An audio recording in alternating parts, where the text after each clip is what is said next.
Good afternoon. We are so grateful that so many of you decided to take some time to join us today. My name is Kim Beer, and I am the Director of Public Policy for the Christopher and Dana Reeve Foundation.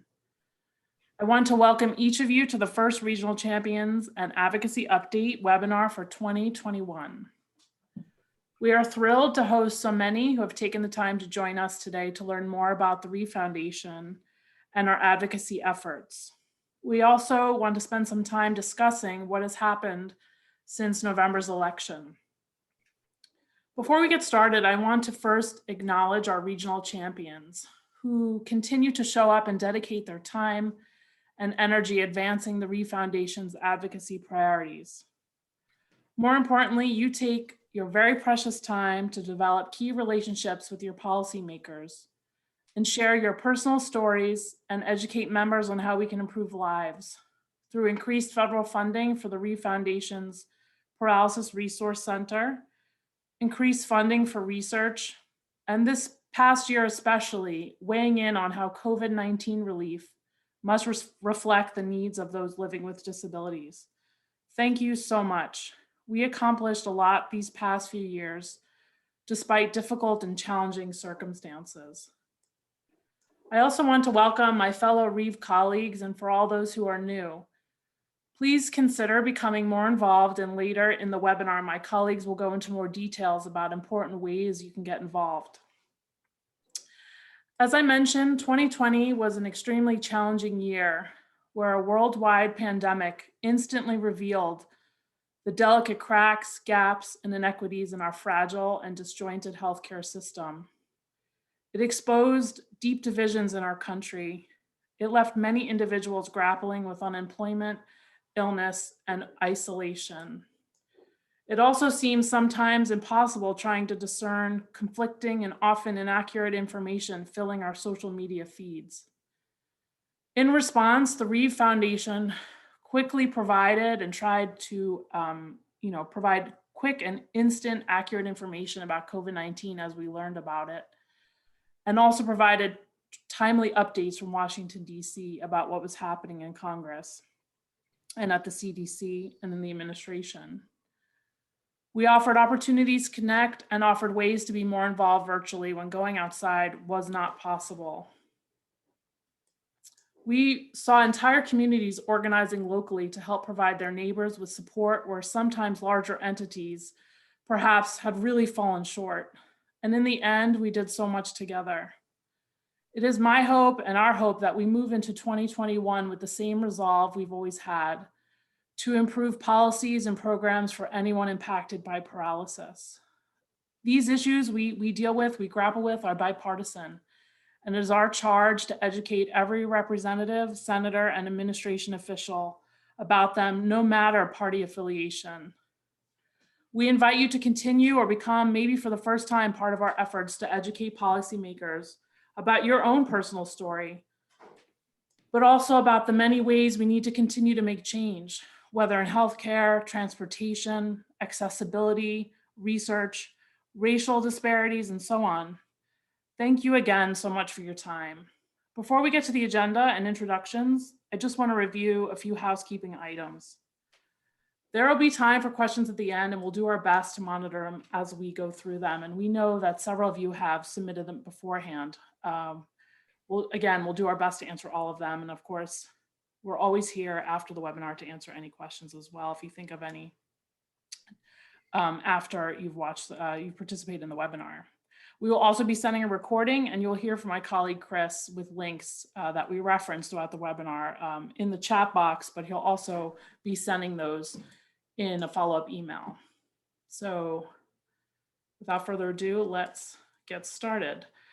Today's agenda, we're going to try to cover a lot in about 40 minutes.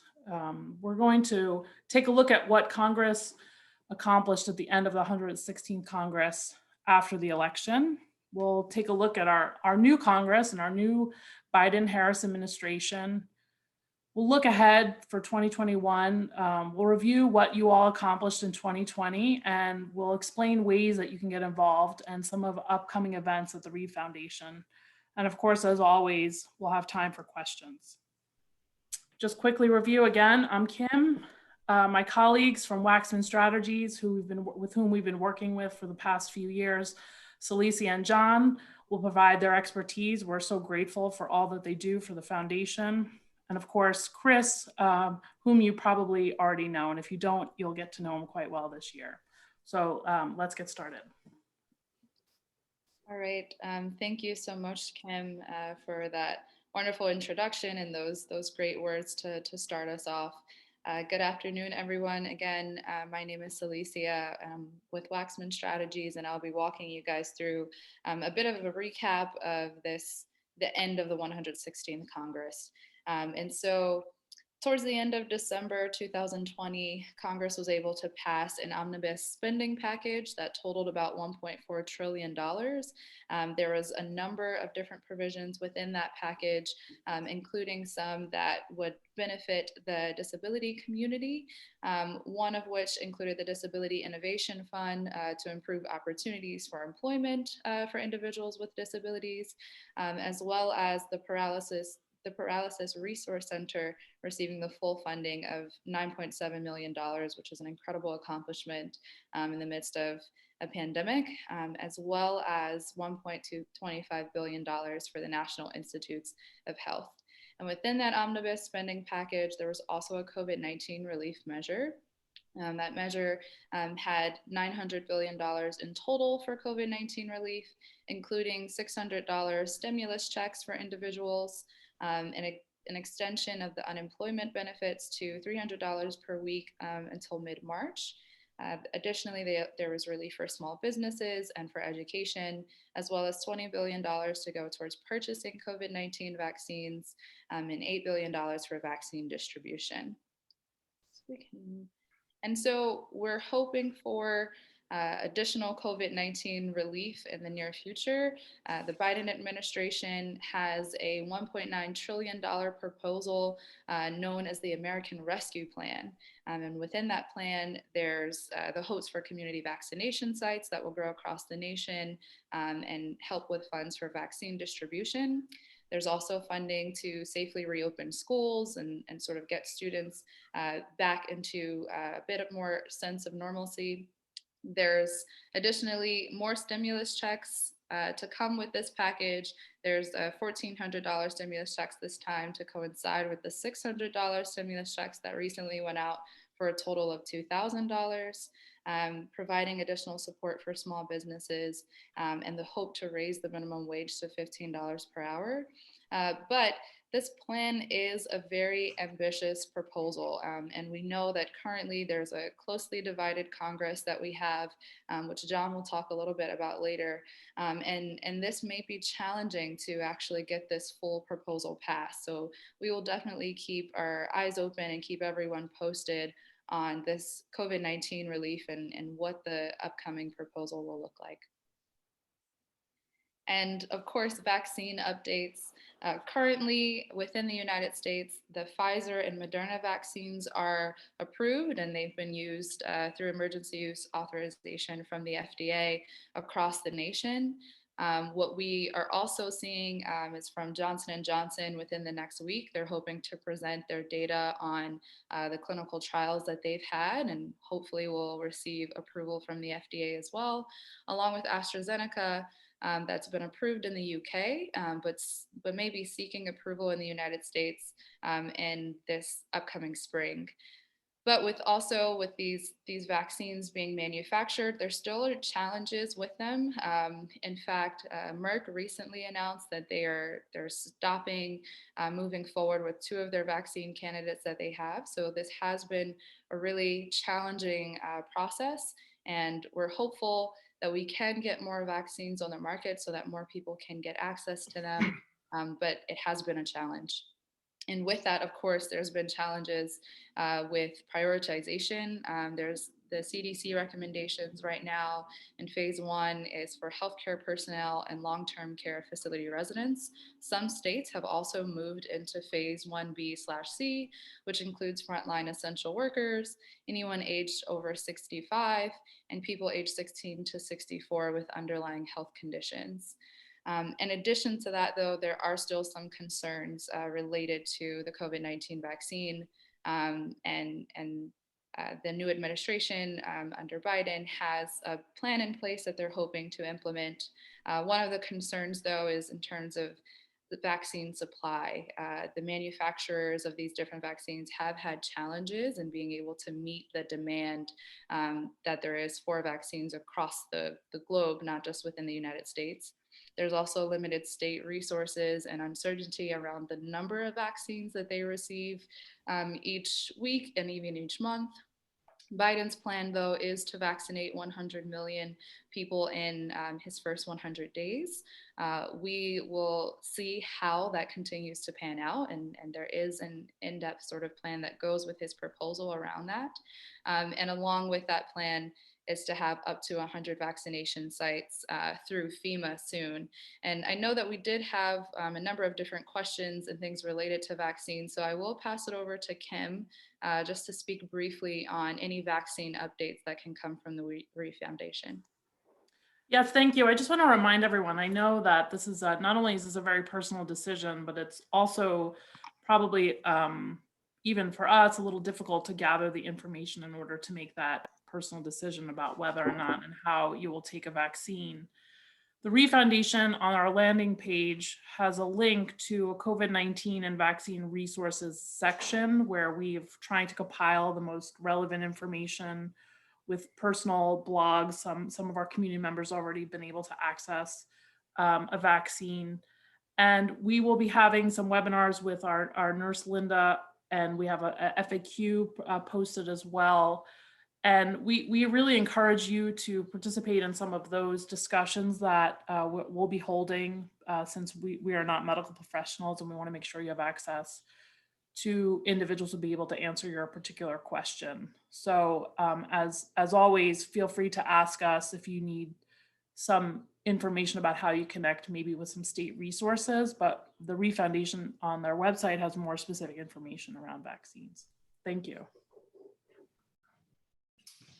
Great. So this is John Sawyer from Maximum Strategies. It's wonderful to be with all of you. And thank you, Kim, for your opening and Celicia for the recap of last year. I think, Kim, you really, you put it so well in terms of the ways that 2020 has exposed some of the cracks in our healthcare system, in our economic system. And I think, unfortunately, I think also exposed some of the cracks in our political system and our system of government. And so we do want to talk about that and talk, I think, about sort of what we anticipate coming this year.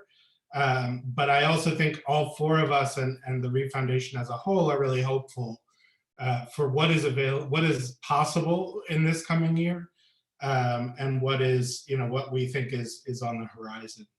But obviously, after a really difficult year, people had a lot of hope coming into January, and the events of January 6th, I think, really were shocking to a lot of people to see a mob essentially storm the Capitol, overtake the security that was in place, that a number of people lost their lives, that there's been hundreds of arrests coming out of that. But I think bigger than that, there was a symbolic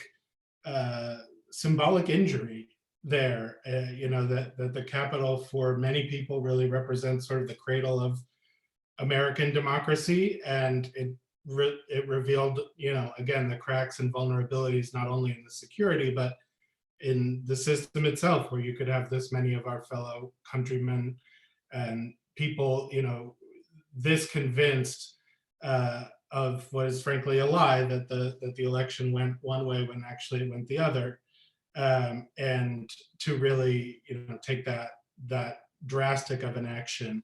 I think on a personal level for all of us, living in this community, actually the four of us were on a call as this was really unfolding. I think it's been difficult for Washington, D.C. and the people who've lived and worked here for decades, as both Kim and I have, and Chris, I think, for quite a while as well, and Celicia, to see this happen right in the middle of our city. So it did, I think, as we say here, set an ominous tone for the year, but I think what we saw with the inauguration coming out of that, I think, was in some ways a direct reaction to the events of January 6th, just 2 weeks later, on the stairs, the same stairs of the Capitol where the mob had taken over. Specifically, actually later that evening, 3:40 or something in the morning, Congress did finally certify the electoral vote, making it official that Joe Biden and Kamala Harris will be entering as the new president and vice president. I'm sure many of you saw the inauguration and the festivities around it on January 20th. I think obviously any changing of the guard in this way is a big deal in American politics, but I think the historic nature of the day was not lost on anyone, in particular with Vice President Harris joining this administration. The first female vice president, the first Black and first South Asian vice president. And that I think broke many barriers, and I think is something historic regardless of one's party. President Biden has also already signed, as we'll talk about, a number of executive orders and begun to name key personnel, including several health and disability related roles that we will talk about. So just a few of those executive orders we want to make you aware of, and this is happening at a fast clip. So we're always available to really talk about the specific details of these. On the first day, the president signed executive orders halting the US departure from the World Health Organization, imposing a mask mandate on federal property, as well as on interstate travel, including air travel, created a new position within the White House of the COVID-19 response coordinator. Celicia mentioned this earlier, but has really activated FEMA, the Federal Emergency Management Agency, specifically in terms of helping expand support for states with supplies and establishing community vaccination centers. Their pledge has been to create 100 of these actual physical centers by the end of the first month of the administration. But eventually, I think the goal is to create up to 1,000, depending on need. And mentioned earlier, requiring mask wearing in airports and interstate travel. There's also been a number of other executive orders related to climate, related to immigration, related to the census. In some cases, establishing new policies, in some cases, turning around policies that the Trump administration had put in via executive order. I think this is why, in some ways, our team focuses so much, and you'll hear us talking about this, on Congress and on the law. Executive orders, there are limits to what can be accomplished by executive order, and they are also the kind of thing that can be as easy as they are to sign, they are just as easy to turn around. And so in terms of long-lasting and impactful policy change, we tend to focus our advocacy on the actual laws that are passed, and particularly some of the funding legislation that goes through on a regular basis. So not long before the inauguration, but after the events of, actually the day before the events of January 6th, Georgia has a unique system where they have a runoff system for their elections. So the 2 Senate seats in Georgia were not finalized up until January 5th. In something of an upset, I think, versus what most of us had expected, both Democratic candidates beat the incumbent Republican candidate. So John Ossoff won over Senator David Perdue, and Reverend Raphael Warnock, of Ebenezer Baptist Church in Atlanta won his race against Senator Kelly Loeffler. And what that has meant, in addition to the priorities that they embrace that you can see here, it's also meant that we have now, going into this year, the most closely divided Senate that you can have, right? Which is, we have 100 senators, we have 50 Republicans and 50 Democrats.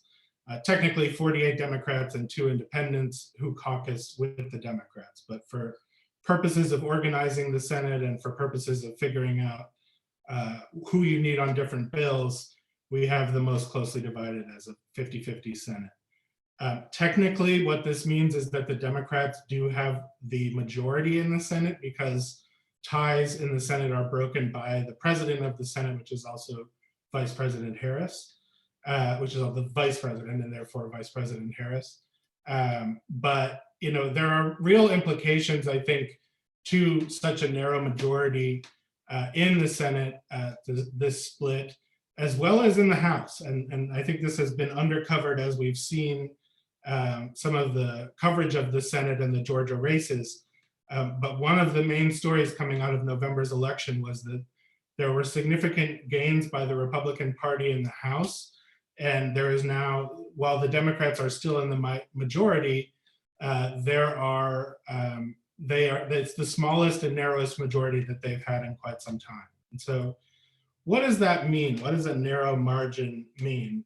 I think having done legislative work for a long time, one of the things it means, and this is really important for the advocacy standpoint, is every single member essentially has increased power and increased leverage right now. Every single member's vote makes a difference. Literally in the Senate, you would need every member of the majority party in order to pass legislation. We'll talk about the filibuster in a second, which potentially will continue to raise that threshold to 60 votes.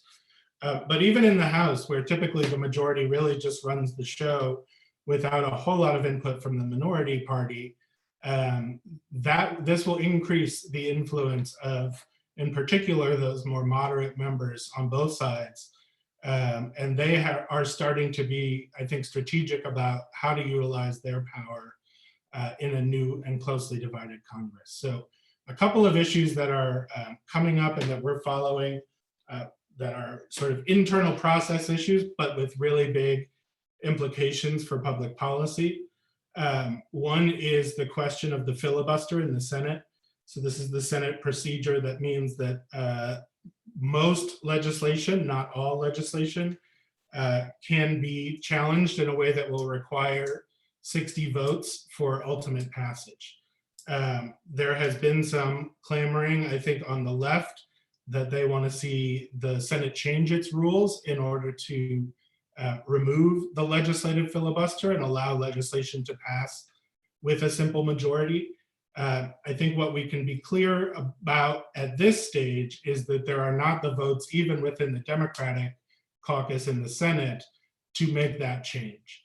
That it's a longstanding part of the Senate. It has changed in the way that it has been used over the years, and the threshold for overcoming a filibuster has also changed over the years. But as of now, it appears that there are not enough senators willing to vote to change the rules, which would only take half plus one, to sort of eliminate that 60 vote threshold for most legislation. So we should expect to see that continue in place, barring any major change. One exception to that rule is a process that gets very wonky, but that's called budget reconciliation. This is how a number of major policies have been passed in recent decades. Any number of major things, the Affordable Care Act, at least a large section of it, the tax law that passed in 2017, all through budget reconciliation, which is it's a complicated Senate process. But the bottom line is essentially what it means is that for certain kinds of legislation, specifically things that have a direct impact on the budget, taxing and spending legislation, if it meets certain rules, it can be passed with a simple majority. And so what that means is that they are likely, if they go down the path of using budget reconciliation, that certain things you can do and certain things you can't do. Increasing money for vaccines, you can do. Changing the minimum wage, you can't do, because while that has incidental effect on the budget, it's not a direct budget impact there. So The other thing to watch is, again, as I mentioned, really the power of the moderates. The moderates in both the Democratic and the Republican side in the Senate will have an outsized role. What we saw with the COVID relief package in December was most people had sort of said, we don't think this is going to happen. We had to come on regular webinars and sort of share our pessimistic outlook. But then a moderate group of senators really got together, put a proposal together. And once that was clear that it had enough support, the leadership embraced it and they moved on. And what ended up passing in December was actually quite close to what the moderates had proposed. So that's the other folks we'll be talking about. When it says Sweet 16 here, there is a group of 16 moderate senators, 8 Republicans, 8 Democrats who've been meeting regularly, who met with Brian Deese, who's the head of the National Economic Council in the Biden administration this weekend. And I think those folks will be really crucial to getting anything passed in the Senate, especially and first up this, whatever happens on COVID relief. So moving on, we talked about this a little bit, but again, we have the narrowest House majority in 18 years, 222 Democrats, 211 Republicans. You can see the net loss and net gain there. So, still Nancy Pelosi remains the Speaker of the House and therefore has tremendous power to set the agenda in the House, but with a slimmer majority, it will make passing legislation more difficult, and in some ways, again, will give the folks in her caucus and the other side's caucus more power over individual pieces of legislation. That's not necessarily a bad thing. And as we talk about advocacy, I think with how much the leadership has really driven the conversation, left and right, Republican and Democrat, House and Senate in the last number of years, it can feel sort of disempowering if your member isn't Nancy Pelosi or Mitch McConnell or Chuck Schumer or Kevin McCarthy.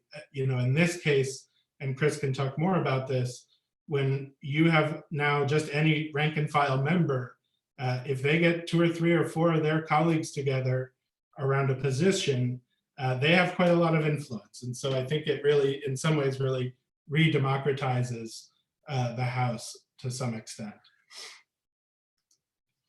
So Celicia mentioned that several of the Biden administration personnel have now been named.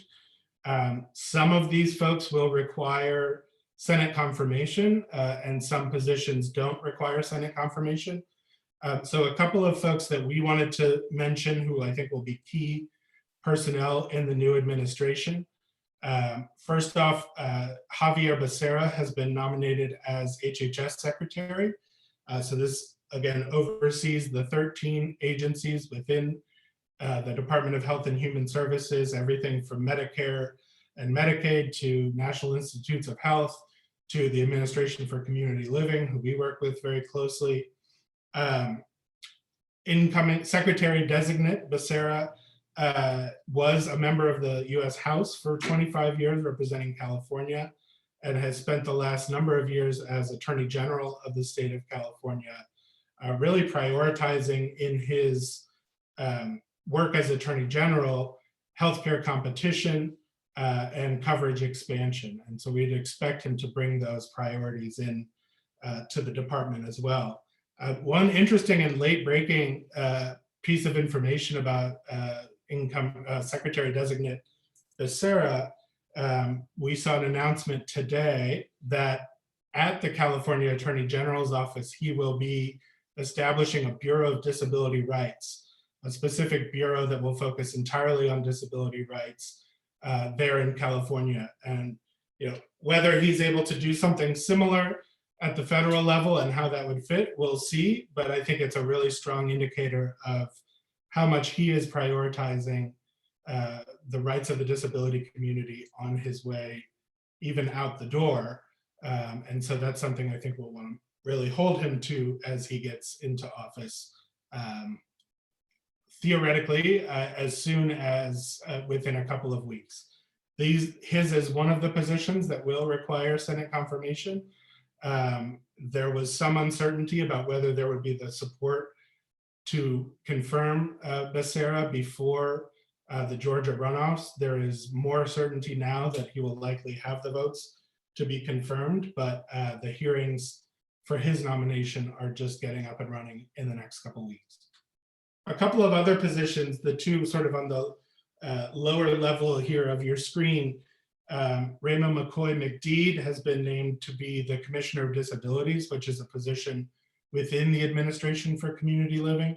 The administration still hasn't announced who will actually head the Administration for Community Living, but this is sort of the top disability position within that administration. Obviously, advocacy for the disability community and COVID-19 response will be some of her top priorities, as well as the Deputy Commissioner of ACL will be a woman named Allison Barkoff, who is, I think, a longtime disability advocate, someone who Kim knows well, and, you know, again, I think really strong potential advocate and ally for us within the administration. A couple of other folks to mention who I think you'll be seeing, both of them really as two of the faces of the administration's COVID-19 response. Number one is the new director of the CDC, Dr. Rochelle Walensky, comes out of Mass General in Boston. And obviously, I think her job, at least for the first year or 2 years, is going to be 110% COVID response. And then actually coming back into the role of Surgeon General will be Dr. Vivek Murthy, who actually served as Surgeon General at the end of the Obama administration and has been part of the Biden administration's COVID task force and really has been, I think, a close advisor to the president, even when he was a candidate on issues related to the pandemic. There are more and more of folks being named every day to these positions. And so once they're in, once they've had a chance to settle in, you know, figure out how to turn their computer on and where the bathroom is, you can believe that our team and the Reeve team will be looking to set up meetings and, you know, talk about our priorities and really explore how we can collaborate and be a resource to the new administration, something we did every year and regularly did during the last administration as well. So that's kind of a quick snapshot of where things stand, I think, in terms of the outlook for the year. There are a lot of possibilities on the table, but I don't think that, you know, any of us should be under the illusion that any of this is going to happen fast or that it's going to happen in a way that won't take a lot of messy political and, you know, legislative wrangling. That we still do have a pretty divided country. We still do have a very divided Congress. And so these are going to be difficult issues to tackle regardless of new administration, new majorities, et cetera. To me, having done this for about 20 years, what that makes clear is that the importance of advocacy is higher than ever. And I'm excited to turn it over to Chris to talk a little bit about some of the things we've got planned, some of the things coming up around advocacy. But, you know, working in Congress, you come to realize that the most important people you know are the people from back home and the people who can really tell you their experiences and what these issues actually mean on the ground. And I think that's the perspective we come from when it comes to grassroots advocacy. And we've seen, I see Alan's name on the list and others who have just really demonstrated the power of this advocacy over the years and really building those relationships. So I'm going to turn it over to Chris to take it from there. Thank you, John. As Kim mentioned, I do have a list of links on some of these events and other important information that I'm going to mention here, but it might be a little hard for me to drop it in while talking, but rest assured, you'll get a list identifying all those links and where they will lead you after this webinar. But what I'd like to do is start with a brief recap of what we did last year. And despite the pandemic upending our daily lives and all of the challenges it presented, we still had a very active year of advocacy. As you see, our advocates and our regional champions sent 10,647 emails and letters to congressional offices. And of those, 1,676 of those people who took action did so for the first time. So we're getting the message to the Hill. We're getting new people into the mix and offering their voices. On top of that, we were able to meet with congressional staff despite the pandemic. There were, of course, issues when the whole world went virtual. Congressional offices had the same problems that workplaces had, and we had to navigate through setting up meetings virtually, making sure that our messages were actually received by staffers who were working from home. But in spite of all that, we were able to meet with staff. We had one of our regional champions served on the Reeve Family Caregivers Council, which submitted suggestions to Congress on possible legislative fixes for family caregivers. And we had regional champions participate in virtual roundtables marking the anniversary of the ACA. So with all that said, these efforts actually got real world results, which is why we're all here. We were able to secure funding for the Paralysis Resource Center at $9.7 million for FY21 this year. We were able to increase and work with coalition partners on this to increase funding for NIH, the National Institutes of Health, by $1.25 billion. In the spending bill that they passed at the end of December, that brought the total number up to $42.9 billion. We lent our voice to the COVID-19 relief talks that moved at the end of the year, and we helped make permanent the 7.5% medical expense deduction. So those are big wins for us. And, as John had mentioned, with the slight majorities in both the House and the Senate, this year there is great potential for any one person's member to really take the lead on advancing priorities like these. And from our standpoint, we need more passionate advocates of all political persuasions who feel like they're ready to step up and speak on behalf of the paralysis community to Congress. So moving on to the next slide here, John. Just a little breakdown for those of you who are joining us for the first time. Our advocacy efforts are broken up into two tracks. We have the online advocates and our regional champions, as it's outlined here. Online advocates, those can be any individuals living anywhere in the US or the territories who feel like they want to speak up on these issues. We have online advocates who are themselves individuals living with paralysis. We have online advocates who are family members or loved ones of individuals living with paralysis. It's a low time commitment. You sign up online, and I will be sure to include that link to sign up in our email. And you get contacted by us with notifications on the latest opportunities to get involved and to contact your member on Capitol Hill. And again, everyone who is interested and passionate about these issues is welcome to join us online. Our Regional Champions program, which this is the Regional Champions webinar, and Kim was nice enough to highlight them at the start of this, what we call our legislative first responders. These are people willing to commit about 2 hours a month. They send letters, they make phone calls, and are also willing to invest in building those all-important personal relationships with those working in congressional offices. And oftentimes, if you're new here and you're thinking about getting involved, it's really about making those connections with the staff, making those personal relationships with the staff of elected members that really helps advance our issues forward.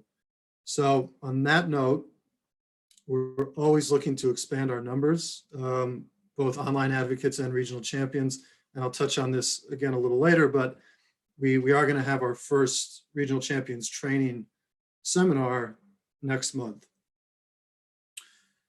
So again, anyone who's interested, please feel free to contact me. My email is there, and I'll also be sure to include it. on our email afterwards. If you have any questions about joining either one of these programs, and for those of you who have already been working with us, I know some of you have already. If you've moved, if you have a new zip code, please let me know what it is so we can find out who your member of the House of Representatives is. And let me know if you need new contact information and assistance with introductory emails or letters.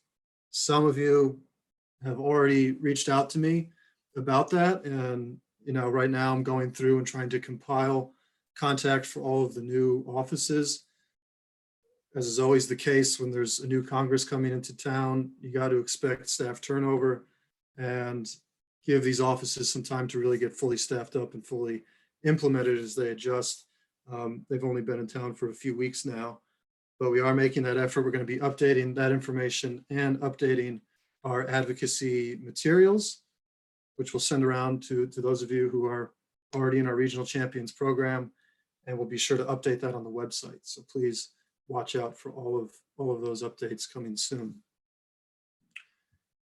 Now, moving on to our events, and I'll say it again, we do have the links. You will get the links to all of these events so that you can share them with your friends and family members or people in your network.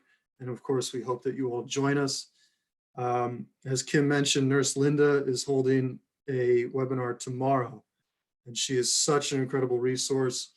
If you have questions, anything to do with health, but in particular around the vaccine, we definitely would encourage you to reach out to her. We have also coming up next month, Reeve Foundation is going to be doing a webinar for applying for a Reeve Foundation Quality of Life grant.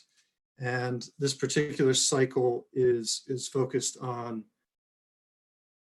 nonprofits that are working to mitigate some of the mental health or loneliness issues around COVID-19. So we'll also get a link to you there. If you work for a nonprofit that's interested in applying for a grant, or if you have people in your network that might be a good fit, please tell them about it and have them come and join us. As I mentioned, our Regional Champions training will be on February 11th at 3 p.m. You'll get a link to that. If you're interested in joining, and you know that you're interested in joining, please take down my email. Contact me, as soon as you can. We have a growing list of people that have already expressed interest, and we will be sending out official invites and the official sign-up sheet to those folks later this week. And some big news coming up with the Reeve Summit. We'll get you a link to the Reeve Summit for those of you that are interested in joining us in April. It's going to be a big, beautiful event. It'll be the first time that we do it virtually, but we're very excited about that conference coming up April 27th to the 29th. And of course, our Regional Champions February webinar, the date and time to be determined, but we will go into more detail in the first 100 days of the administration. And last but certainly not least, we have two surveys. One question that we got ahead of time was about how we set up our policy priorities. And this public policy priorities survey is exactly how we do it. We send this survey out to the community where they can respond to us about what issues matter to them, and we adjust our policy priorities based on the responses that we get directly from the community. That closes on the 29th, so we'll definitely be sure to get that to you as soon as possible. Both of these surveys only take about 5 to 10 minutes, but your input is valuable and it will be put to use. So rest assured, what we get on these surveys, we listen to, and we do our best to implement as much as we can. So that's the update from the grassroots. I appreciate you all being here. And I'll kick it over to Kim. Thank you so much, Chris and John and Celicia. I want to open it up to questions right now. I feel like in some of the pre-submitted questions, we have addressed those. I did see one question from a participant around our advocacy around the impact payments, the stimulus payments that we've been advocating for throughout last year, and we will continue to, around children who are disabled, adult children, we will continue to advocate for that, ensuring that they're included in those stimulus payments. Outside of those questions, I think we may have answered them. And if there are any additional ones, please put them in the chat box. Or again, of course, we're always here to answer questions after. Oh, great question, Danny. So you asked how to obtain the catheter survey. We will be sure to send you that in an email, but we've also promoted those both surveys on our social media, and we've sent some of those communications out via email through our newsletter, but I'll be sure Chris sends a link to both of them to everybody who's participated in this webinar. So Yeah, Danny, I'm happy. I'll drop it in the chat box for you right now. And let me know if that link works. Doesn't look like it's working here, but we have it, and we're going to get it to you as soon as we wrap up here. I want to add just a note about the catheter survey, because I see some of our partners are on this call. This was a joint effort with United Spinal, led by Spina Bifida Association and Paralysis PVA, Paralyzed Veterans of America. We worked together to compile with Duke University to compile questions around insurance coverage for catheters. We know that this is becoming an increasing problem for many individuals in the paralysis community.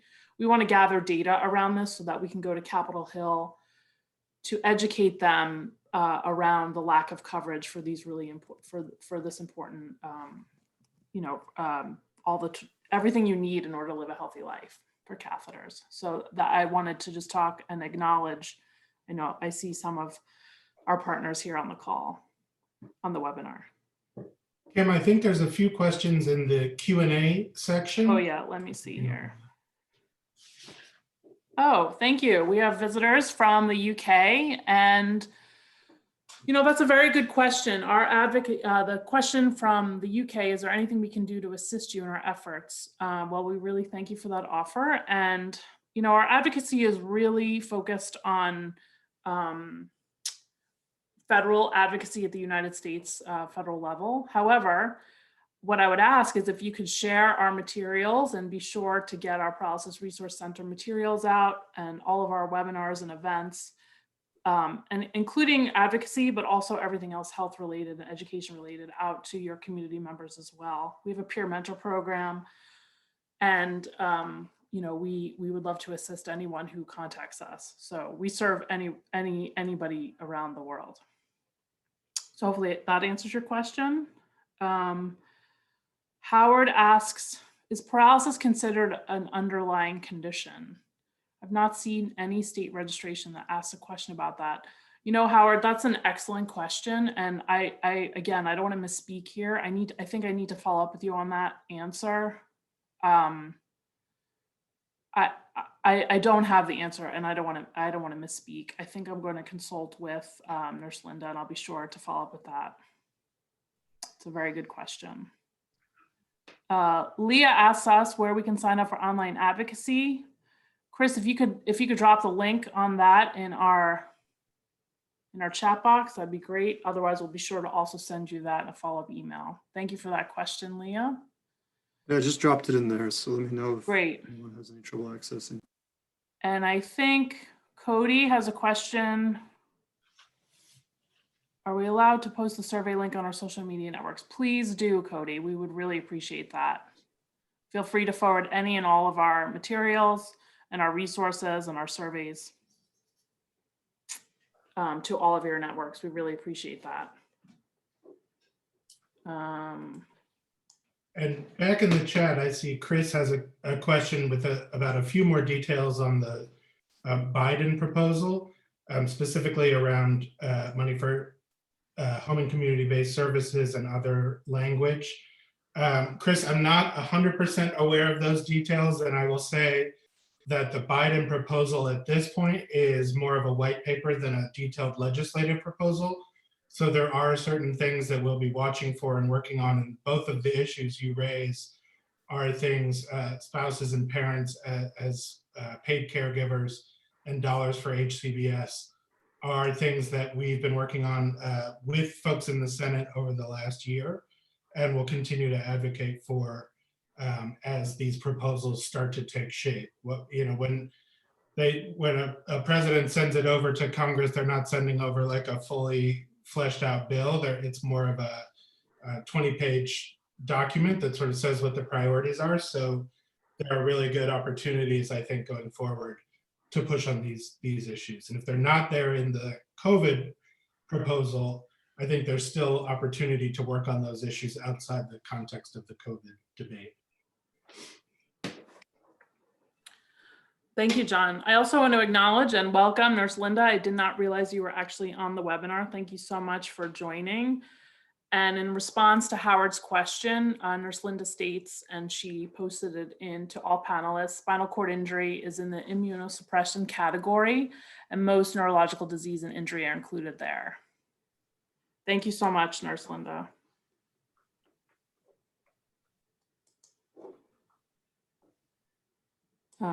Those are great questions. We have a celebrity on our call today. I know. We talked so much about Nurse Linda webinars. I know. We're here. It's great. We're so grateful for everyone's attendance, for all your great questions. Please, I hope you'll consider being more active in our community. And please always feel free to reach out to any of us. You'll be hearing directly from Chris. But if that is it, then we'll conclude.